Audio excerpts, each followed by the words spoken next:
عرض ادب و احترام. دوستان عزیز توجه بفرمایید، ما این مدل کنترل که بهش میگیم ایران تک، اگه در بعضی مواقع میبینید قبضتون غیر متعارفه و مبلغ بسیار زیادی میاد، این مدل کنترل بعضی از اوقات تندکار میشه و در زمان تست خطا استاندارد نشون میده و از هیچ مشکلی امکان داره نداشته باشه، ولی در شبانه روز امکان داره بر بعضی از مواقع تندکار بشه و این باعث افزایش قبض بسیار زیاد میشه و دوستانی که این مورد براشون پیش میاد حتما درخواست آزمایش کنترل بدن و به بازرس شرکت برق این توضیح رو بدن که نسبت به قبض‌های قبلی این قبض خیلی زیاد اومده تا در صورت نیاز کنترل تعویض شه.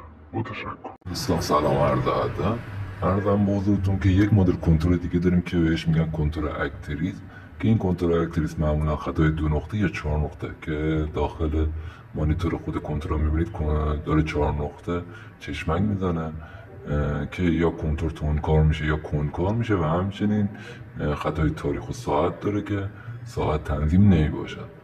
این جور موارد هم در این کنترل مشاهده کردین، حتما به دفاتر عمومی مشترکین مراجعه کنید و درخواست آزمایش کنترل بدید تا کنترل تعویض گردد. با تشکر. عرض ادب و احترام دوستان عزیز.